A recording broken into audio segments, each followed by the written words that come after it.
Hello friends, कैसे हैं आप? उम्मीद करती हूँ अच्छे होंगे और आपकी पढ़ाई भी बेहतर चल रही होगी। फ्रेंड्स, हिंदी साहित्य की इस क्लास में एक बार फिर आपका बहुत-बहुत स्वागत है।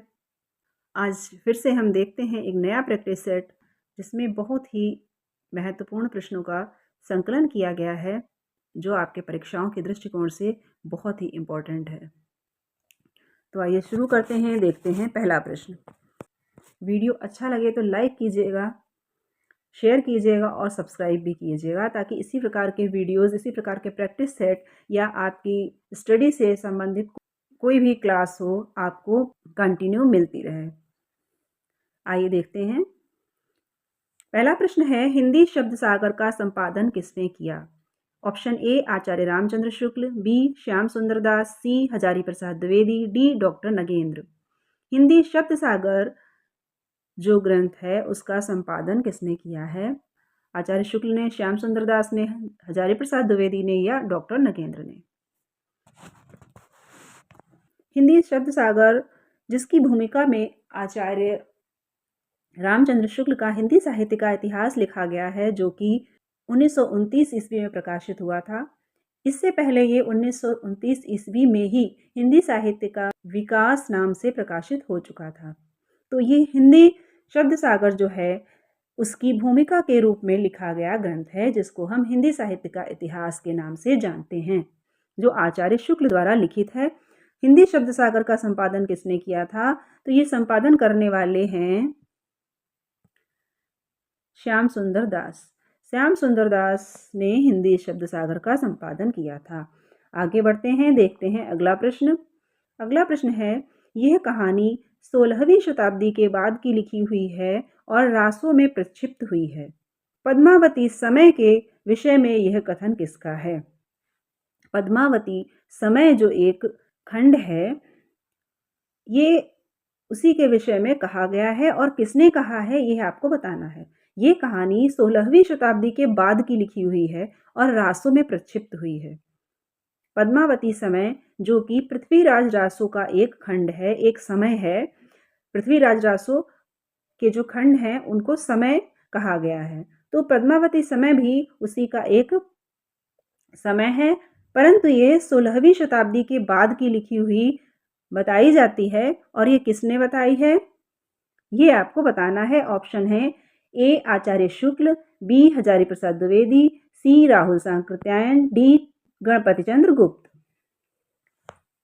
किसने कहा है पद्मावती समय के विषय में कि यह कहानी 16वीं शताब्दी की लिखी हुई है, के बाद की लिखी हुई है और रासों में प्रक्षिप्त हुई है? रासों में प्रक्षिप्त हुई है अर्थात जोड़ दी गई है, ऐसा मानना है हजारी प्रसाद द्विवेदी जी का। और हजारी प्रसाद द्विवेदी जी ने पृथ्वीराज रासों को अर्ध प्रामाणिक माना है और आचार्य शुक्ल आप जानते हैं इन्होंने रासों को सर्वथा अप्रामाणिक माना है। अगला प्रश्न है, निम्न में से किस रचना में कड़वक शैली का प्रयोग नहीं हुआ है? ऑप्शन ए जम्बू स्वामी रास, बी पौमचर्यु, सी पाहुड़ दोहा, डी महापुराण। दी हुई रचनाओं में ऐसी रचना कौन सी है जिसमें कड़वक शैली का प्रयोग नहीं हुआ है? जम्बू स्वामी रास, पौमचर्यु, पाहुड़ दोहा, महापुराण। जम्बू स्वामी रास धर्म सूरी की रचना है। ये सभी आदिकालीन रचनाएं हैं। पौमचर्यु स्वयंभू की रचना है, पाहुड़ दोहा राम सिंह की और महापुराण आप जानते हैं पुष्पदंत की रचना है। तो इसमें एक रचना जो है पाहुड़ दोहा, इसमें कड़वक शैली का प्रयोग नहीं किया गया है। अन्य रचनाओं में कड़वक शैली का प्रयोग हुआ है। कड़वक शैली काव्य की एक शैली है जिसमें कुछ चौपाइयों के बाद एक दोहा रखा जाता है। ये एक क्रमानुसार प्रयोग होता है। इस प्रकार की शैली का प्रयोग सूफी काव्य में अधिकतर हुआ है। अगला प्रश्न है, कमल दल नैनन की उन्मान, बिसरत नाहि सखी मोह मनते मंद मंद मुस्कान। यह पंक्ति किसकी है? Option A Mirabai, B Rahim, C Surdas, D Nanddas. कमल दल नैनन की उन्मान, बिसरत नाहि सखी मोह मनते मंद मंद मुस्कान। यह पंक्ति किसकी है? क्या ये पंक्ति मीराबाई की है, नंददास की है या सूरदास की है? ये पंक्ति किसकी हो सकती है, ये आपको बताना है। इस पंक्ति का संबंध है रहीम से। ये रहीम दास जी की पंक्ति है।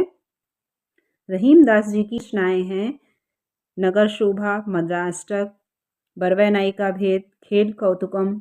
ये सब रहीम की रचनाएं हैं। आइए देखते हैं अगला प्रश्न। दार्शनिक विचारधारा की दृष्टि से भेदाभेदवादी विचारधारा से संबंधित संत का नाम है। ऑप्शन ए गुरु नानक, बी मलूकदास, सी कबीर, डी दादू दयाल। दार्शनिक विचारधारा की दृष्टि से भेदाभेदवादी जो विचारधारा है उससे कौन सा संत संबंधित है, ये आपको बताना है।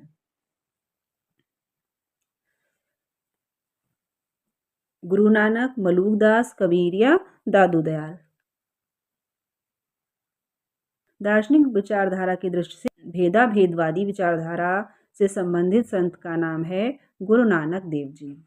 इनकी रचनाएं आपको याद होनी चाहिए। जपू जी, आस दीवार, रहीरास, सोहिला, जिसमें प्रमुख है नसीहतनामा, और जप जी को नानक दर्शन का सार तत्व माना जाता है। अगला प्रश्न है, कुतुबन किस बादशाह के आश्रित कवि थे? कुतुबन जो कि एक सूफी कवि है, ये किस बादशाह के आश्रित कवि थे? Option A Ahmad Shah, B Qutub Shah, C Hussain Shah, D Sher Shah.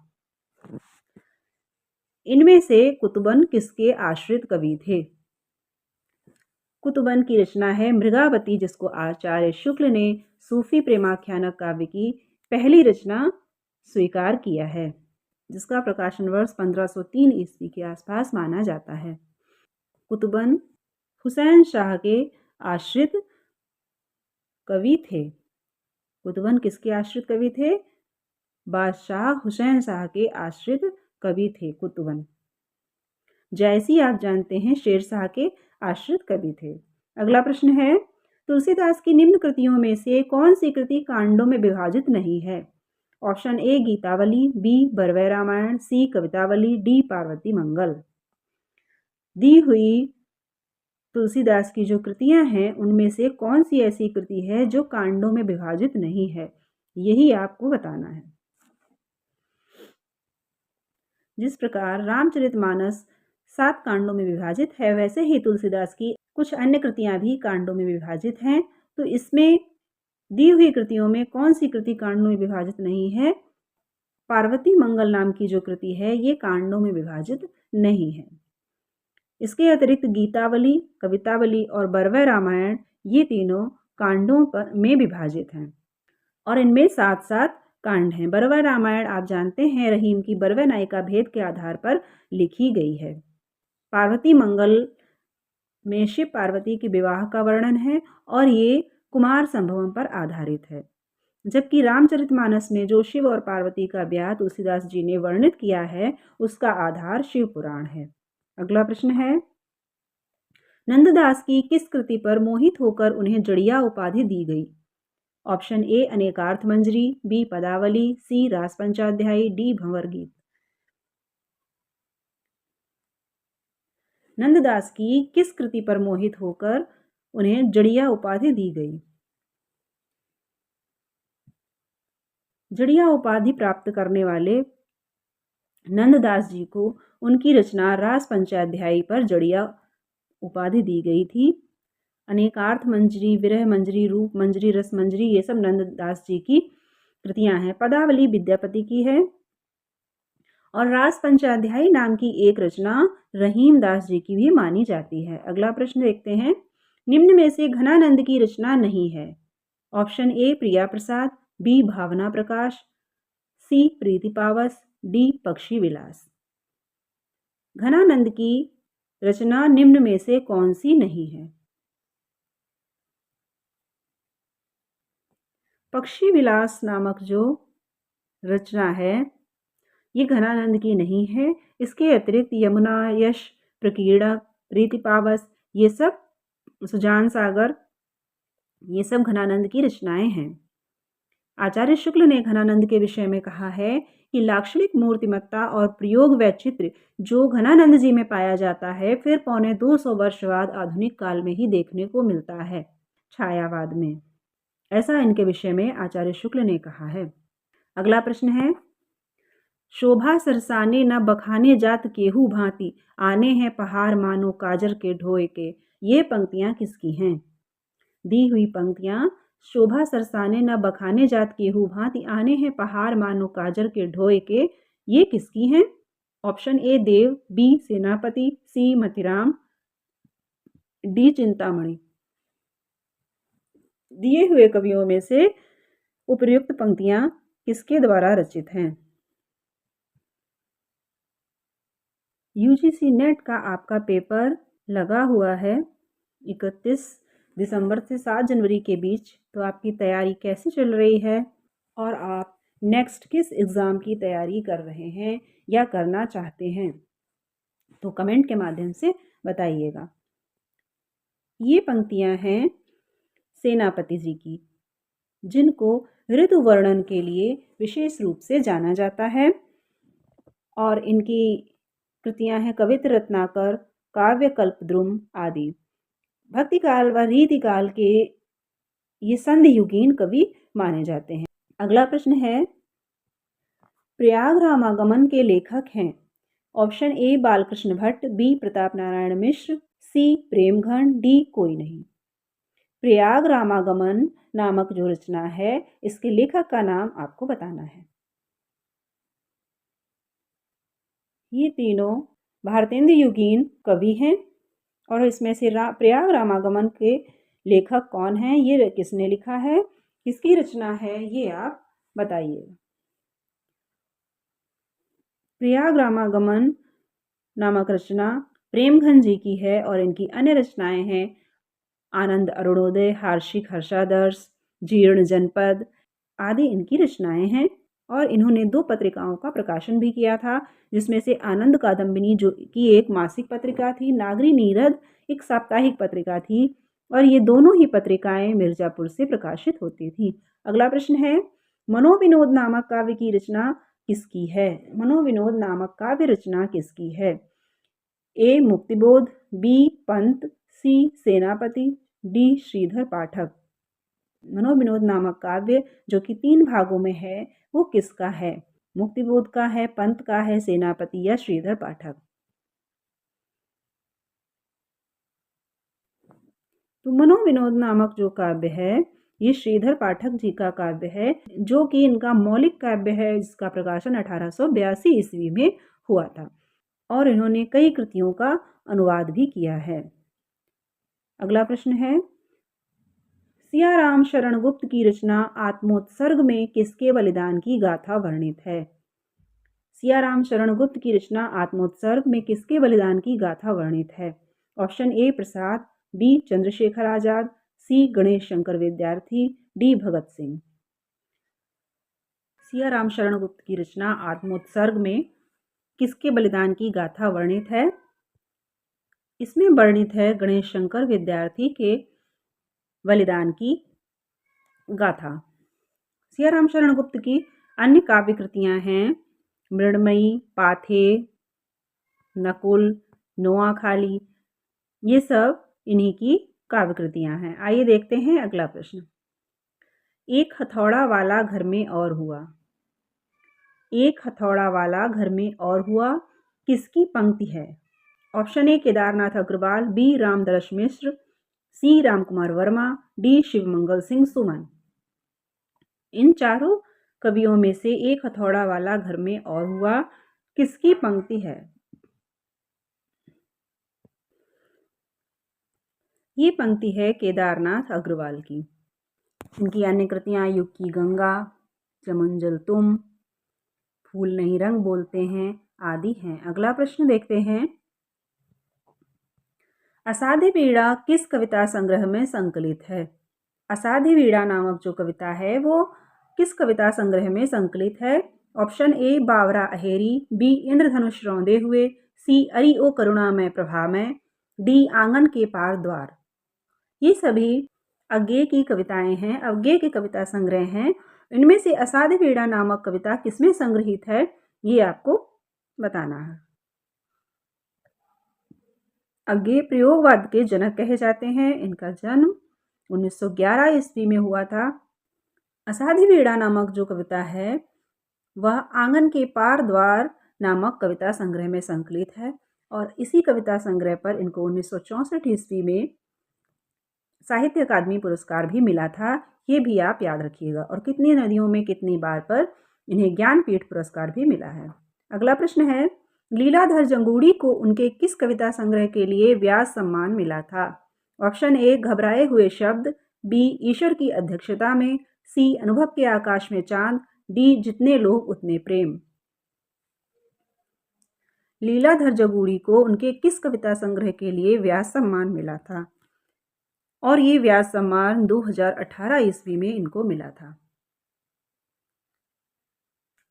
घबराए हुए शब्द, ईश्वर की अध्यक्षता में, अनुभव के आकाश में चांद, जितने लोग उतने प्रेम, इनमें से किस पर व्यास सम्मान मिला था? तो 2018 का व्यास सम्मान इनको जितने लोग उतने प्रेम नामक कविता संग्रह पर मिला था। देखते हैं अगला प्रश्न। विष्णु प्रभाकर के एकांकी रसोई घर में प्रजातंत्र में निम्न में से क्या है?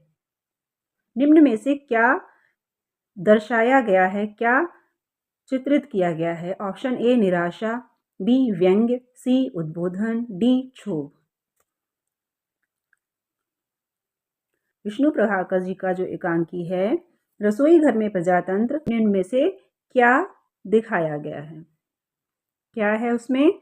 उसमें व्यंग्य को दर्शाया गया है, व्यंग्य के माध्यम से अभिव्यक्ति की गई है। अगला प्रश्न है, ग्लोबल गांव का देवता उपन्यास में सर्वोच्च देवलोक किसे कहा गया है? Option A London, B Paris, C New York, D Delhi. ये उपन्यास रणेंद्र का है। रणेंद्र के उपन्यास ग्लोबल गांव का देवता में सर्वोच्च देवलोक किसे कहा गया है, ये आपको बताना है। सर्वोच्च देवलोक इस उपन्यास में न्यूयॉर्क को कहा गया है। आदिवासी समाज की दुर्दशा और उनके जीवन का अंकन इस उपन्यास में किया गया है। अगला प्रश्न है, मर गया दीपनाथ कहानी के लेखक हैं? Option A Chandrakishore Jaiswal, B Ramakant Srivastava, C Ramanika Gupta, D Sanjeev. मर गया दीपनाथ नामक जो कहानी है उसके लेखक आपको बताने हैं। ऑप्शन आपके पास हैं चंद्रकिशोर जायसवाल, रमाकांत श्रीवास्तव, रमणिका गुप्ता, संजीव। इस कहानी के लेखक हैं चंद्रकिशोर जायसवाल। चंद्रकिशोर जायसवाल की अन्य जो कृतियां हैं वो हैं दुखिया दास कबीर, मैं नहीं माखन खायो और नकवेसर कागा ले भागा। इस प्रकार के जो यूनिक नाम हैं वो इनके अन्य कहानी संग्रहों के हैं।